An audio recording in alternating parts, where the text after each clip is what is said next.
When it comes to keeping snakes, it takes practice. Practice. Yeah, it takes practice. These brothers my guys, know that they fly, know that they ride or die. I keep boys by my side, CJ Ike, now I gotta roll with ice. These brothers my guys, know that they fly, know that they ride or die. I keep boys by my side, CJ Ike, now I gotta roll with ice. Hey, how's it going, guys? It's Paul with Spheric Reptiles, and I thank you so much for tuning in. You know, we do a lot of different types of videos, but what I'm really wanting to do now is to show people a little bit more of our daily process, because every day we do something with the reptiles. I know Lynn is never on camera. She's on camera when we built the fake tree if you wanted to see how she looks, but generally speaking, she just rather stay out of the camera. I don't really either, but yeah, somebody has to do it is what she said. So you want a microphone? Okay, see, I'm still trying to get her on camera some kind of way. The purpose of this video is to show you guys that it takes practice, right? So when you're keeping reptiles, there generally isn't, even though there's a lot of information out there like, hey, you should do this, you should do that. You go to a store, they set you up with the perfect habitat, bioactive or not. They give you rats, they give you feeder items, they give you decorations, and they tell you, hey, good luck with it. Thermostat, heater, all that stuff.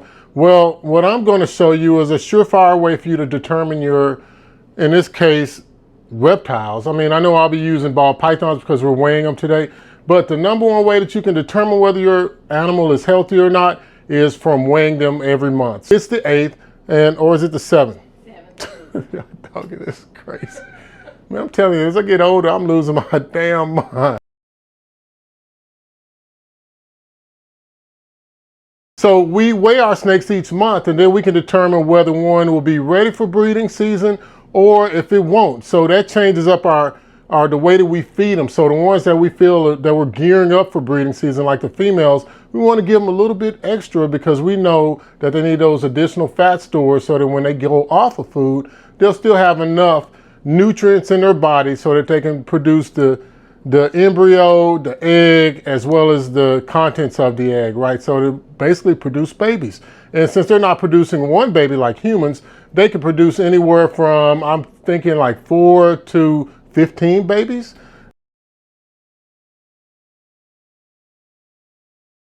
So I'm gonna go ahead and start weighing some snakes, and I'll just talk to you as we go. I got this baby scale off Amazon for about $30. So we do have the kitchen scale kind, but this, you can weigh all sizes of snakes, and it weighs within a plus or minus of 5 grams. And for us, that's good enough. Let me go ahead and get it ready. I got it set to 0 now. And I'll just start up here with the pastel calico. And we just kind of run through it.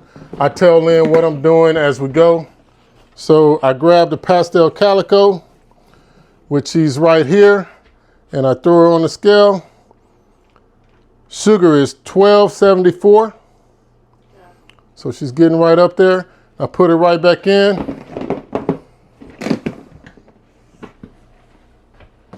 And I just really try to weigh as fast as we can. Of course, I won't make you guys watch the whole video, but I'm just trying to go in a row. Now we have a fire yellow belly head piebald, Athena.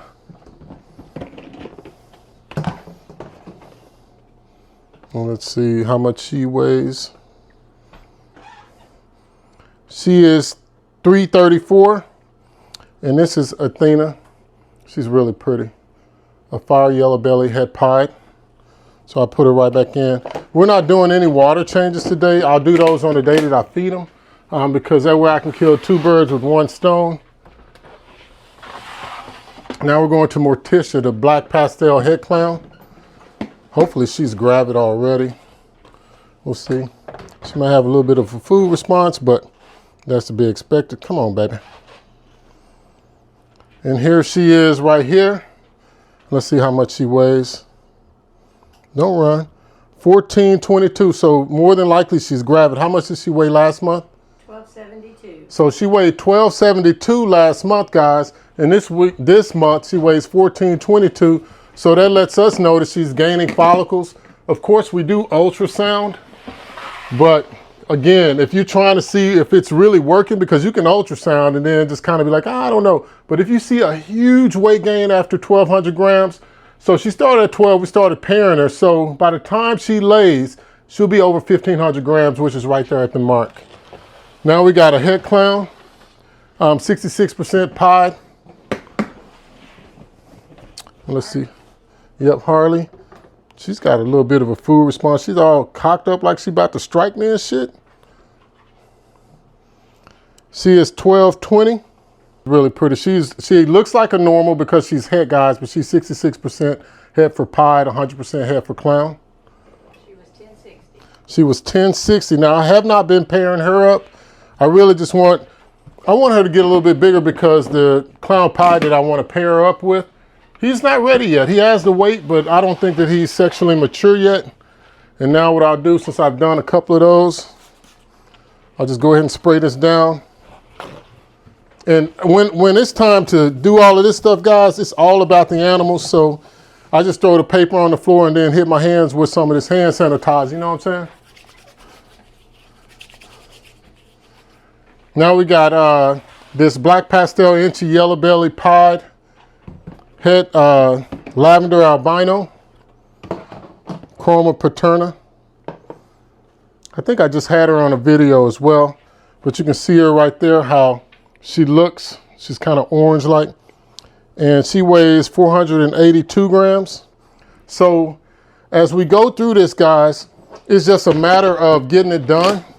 I am looking to see if there's any poop in there, and if there is, I will come back later and clean it. But for right now, I'm just trying to stay focused.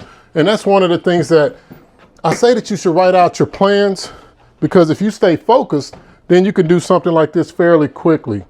Here's a Orange Dream yellow belly acid. She's pretty big already. Let me see if I can get her to ball up. Come on, ball up. And she is 1844. That's the best that I can get for her because she's trying to take off on me. So I don't really want her to take off. I really just want to get a good weight on her. And you get the gist of what I'm doing. So a lot of people try to put everything into one day, and I don't think that that's something that you really can do. I think that you really have to spend time and just spend time with your animals. So one day you're changing out water, the next time you're feeding, the next time you're cleaning out poop, the next time you're cleaning out poop, because they don't all crap and poop at the same time. Once a month you're weighing them, once a month you're ultrasounding them. You're pairing them up at some time after they feed. Traditionally, we do it a day or two after, probably 2 days after.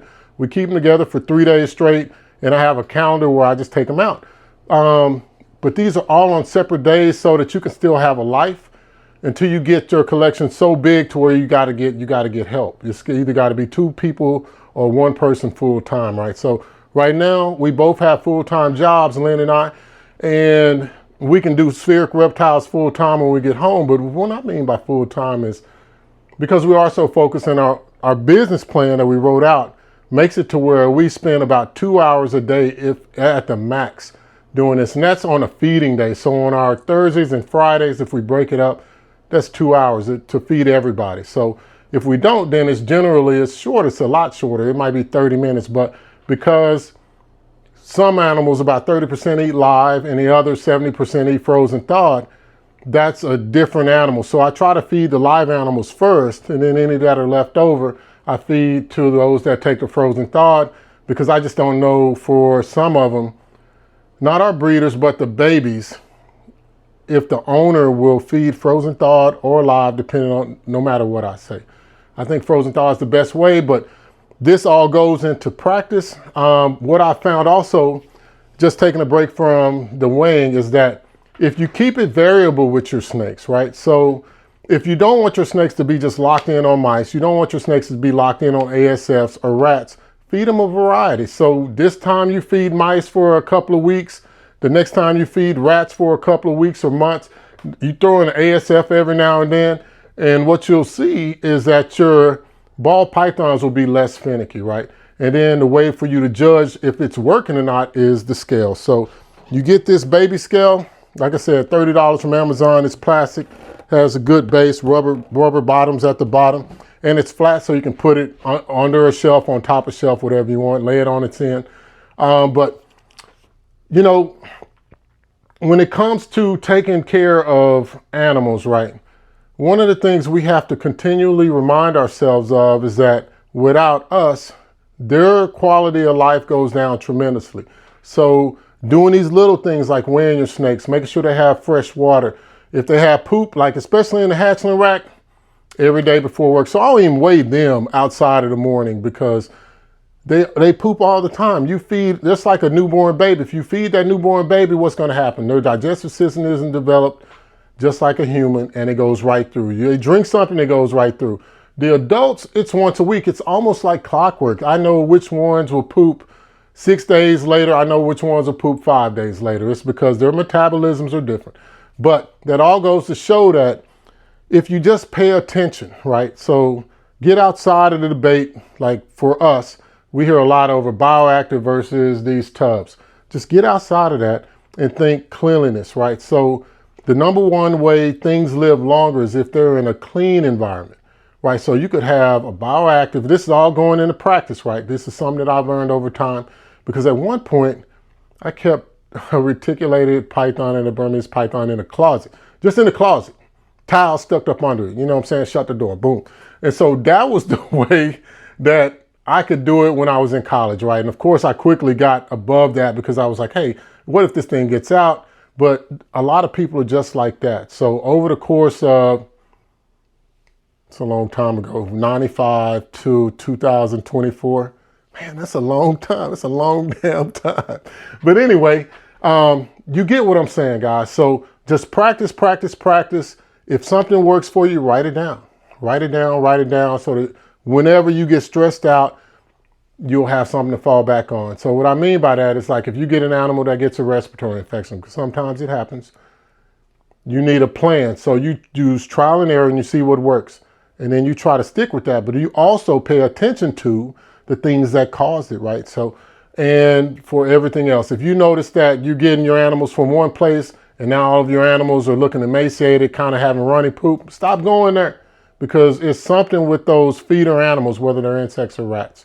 But outside of that, guys, really appreciate you tuning in. I hope that this video helps you because the whole intent of this video, all of these videos, is so that you don't end up like I was when I first started keeping reptiles. That you have somewhere to go to get some really straightforward advice. And I mean, it's not always foolproof, but test another source.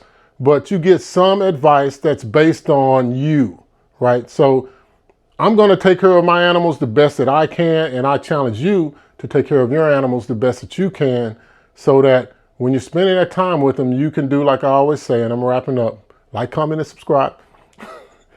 Enjoy the time that you spend with your reptiles and enjoy the time that you have with your family. So I thank you guys.